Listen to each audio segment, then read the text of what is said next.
Hi guys, good afternoon and welcome back dito sa Gandara SRU channel for Showbiz Update.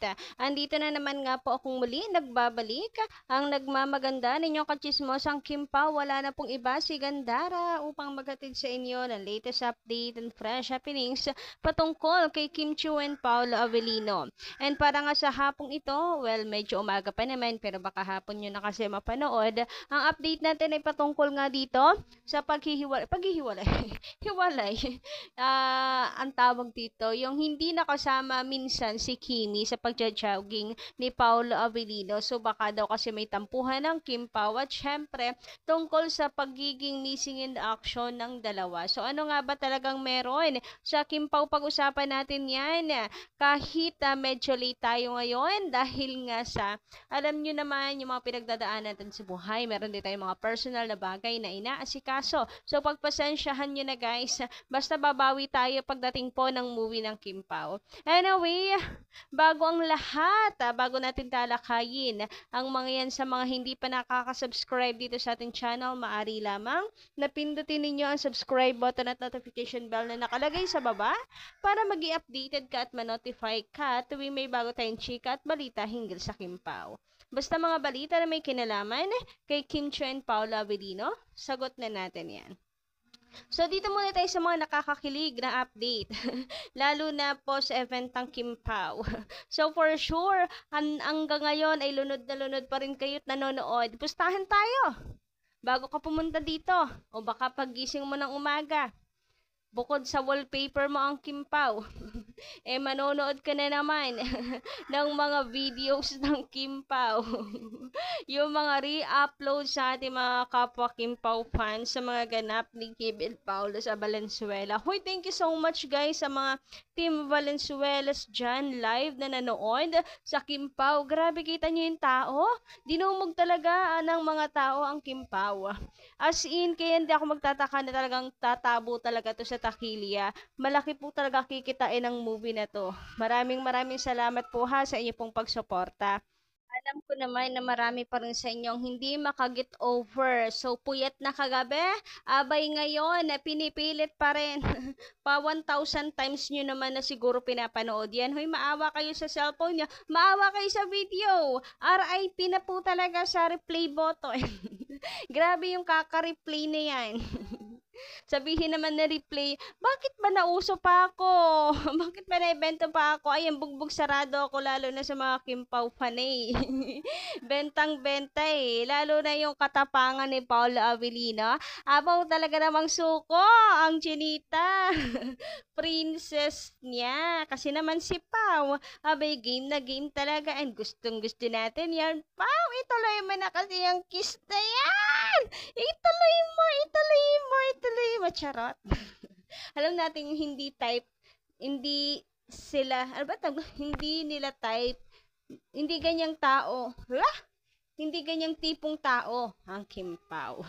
Napaka-conservative ng dalawang yan. Anyway, eto na nga guys, naalala nyo ba yan? Yung may ka-couple shoes daw si Paul Avellino. So, nasagot naman na natin yan, nakakatawa lang talaga na, ayun, na isipang ganon. Pero guys, ngayon kasi hindi ko meron pa rin ano pala na pinag-uusapan nito until now. Siguro dahil nga sa movie ng Kim Pao, ginagamit ito advantage ng mga bashers. But anyway, sabi dito baka daw kasi wala kasi si Kimi, iba yung kasama ni Kim Chiu ay ni Paolo. So baka daw may tampuhan na Kim Pao. Sabi dito tingin ko may misunderstanding sila ni Pao. Siguro nga sila na. Hoy, yung mga misunderstanding niyan, bet ko rin yan. Bet ko din. Bet ko din dahil, ano, part yan ng relationship, yan na. Ganyan. Kasi pag may ganyan tampuhan, abay may suyuan.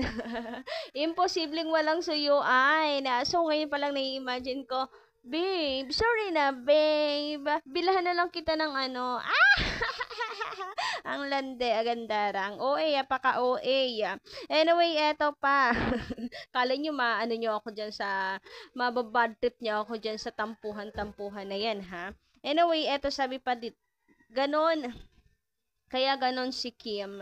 Hindi siguro kikilos si Kim ng ganon kung wala lang sila. About siguro sa pagiging clingy ni Kim, kay Paolo, di ba? Lalo na nung sa Bini concert, abay naka-linkis naman talaga si Kim kay Paolo.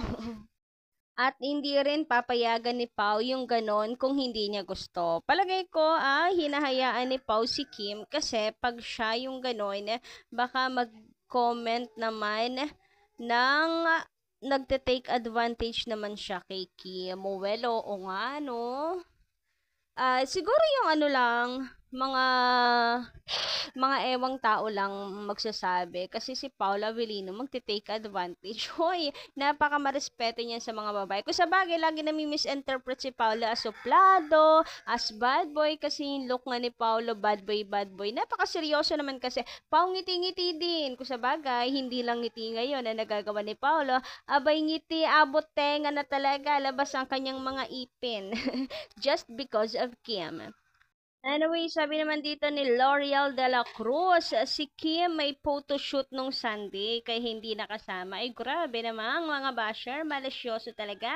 Hayaan nyo kasi nag-jogging lang naman. And ano po, may asawa na yung taong, yung babae. Coach nila Kim and Pao. Kayo naman nagsiselos kayo, si Kim nga relax-relax lang eh. So ayun na nga guys, may photoshoot nga nung nakaraan nga si Kim Chiu kaya siguro hindi siya nakasama ni Paolo, pero you know naman hangga't kaya naman pong mag-adjust 'di ba sa work, ganyan schedule, abi ginagawa naman po 'yan ng Kim Pao para meron po silang oras sa isa't isa, 'di ba? Sabi nga ni Paolo sa interviews niya before na hindi naman niya masyadong namimiss si Kim. Hindi niya namimiss si Kim dahil abay napakabilis lang naman at nag-a-adjust naman talaga sila ng oras. Nag-a-adjust sila ng schedule and nagtatawagan din naman minuminuto siguro. Minuminuto apaka-OA. So ayun. Basta ang Kim Pao ay happy period. Sabi naman dito, sanay na si Papi kay Kim from Madam Evelyn Luzon. Hehehe, yung kakulitan ni Kim, kulang pa yun kay Paolo. Gustong gusto ni Paolo, so parang kulang pa yung kakulitan ni Kim. Wag ka Paolo, mag-alala, darating ang araw, may 3 ka ng Kim sa buhay mo. Charot! Lahat nagmana kay Kim, ewan ko na talaga kung hindi po napakaingay at puno ng energy yung bahay nila. Bahay nila, paka-OA talaga. Anyway, eto pa, yung kulitan ni Kim kulang na kulang pa yun kay Paula. Thanks for the comment. She knows what she's doing. Yes, because seniors are very conservative. Oo. Kaya nga minsan talagang kapag merong naninita kay Kim, like, yung Kim, yung suot mo, wag ka na crop top ng ganyan. Mas formal kapag ikaw ay nakadress ay naiintindihan ko. Hindi ko naman siya sinasabing bashers kayo, na grabe kayo hanggang sa pananamit ni Kim, napakalman nyo, hindi. Alam ko kasi yung mga seniors natin conservative. Alam niyo naman, meron din akong lola, so you know, kahit naman tayo nagmamaganda lang, abay akala mo naman talaga sobrang Diyosa, at ayaw tayong malamukan, makagatan ng lamok. Ang gusto ay balot na balot tayo. Guys, sensya na pala sa ingay natin ngayon. Umahil umaga. No, hirap talaga pag umaga, guys. Anyway, sabi pa dito, medyo naiiba sa kanilang mga mata ha ha ha, that's why showbiz lang mother. Kim is still very natural. Yes, and alam niyo naman si Kimi, model yan, and ambassador yan ng H&M. So ayun, parte pa rin ng work niya minsan yung kanyang mga style. Pero yes, true, bagay na bagay kay Kim, lalo na kapag nakadress siya, very formal talaga. Pero hindi naman siguro nasusukat yung pagiging conservative. So, nakita lang kaunti yung pusod. Siguro kapag singit na yung nakikita, ayan, alma na tayo. Anyway, eto naman. Di ba nga tumakas po? Tumakas talaga. Ang Kim Pao. Hindi. Paula Avellino lang yung nakalagay dito. Ang nakalagay po dito ay tumakas ka, Paula Avellino. So, parang di ako nagkakamali ng Wednesday po ito. And Wednesday wala rin pong Kim Chiu parang sa Showtime. So dalawa silang tumakas na, Kim Pao. Dalawang missing in action si Kim and Paolo. So alam niyo naman kapag kayong dalawa na wala at nananahimik, abay talagang magkasama yan. Naalala niyo ba nung minsang, abay puro na talaga nakatahimikan ng social media, hindi mo mahagilap nasaan si Kim, nasaan si Paolo, abay yun pala yung magkasama. So, ano pa i-expect natin kapag may mga ganyang ganaps? So, Kim Pao are together pag missing in action, nagni-ninja moves. Ang Kim Pao, syempre, bigyan nga naman ng time ang sarili, di ba? Wag lang puro work, work, work, work, work. Takas din minsan sa work. Para masaya. Uy, kala mo naman talaga teenager. Teenager moves lang ang peg. So, yun, pwera, biro, totoo naman talaga guys na minsan kinakailangan din natin ng pahinga, tigil muna sa work, relax muna with your loved ones, with your kasintahan. Hoy, grabehan talaga yun. So, nakakatuwa lang na ang Kim Pao Abaw naman ay may nalalaman ng ganyan. So, kahit hindi sila nakikita, hindi alam ng mga Kim Pao fans natin kung saan sila nagpunta, abay malaman lang na missing in action yung dalawa, abay sobra-sobra na talagang masaya. Anyway, kayo guys, anong inyong masisay patungkol dito? Hanggang dito lang muna ang ating update na. Kita-kits na lang tayo sa mga susunod nating chikahan.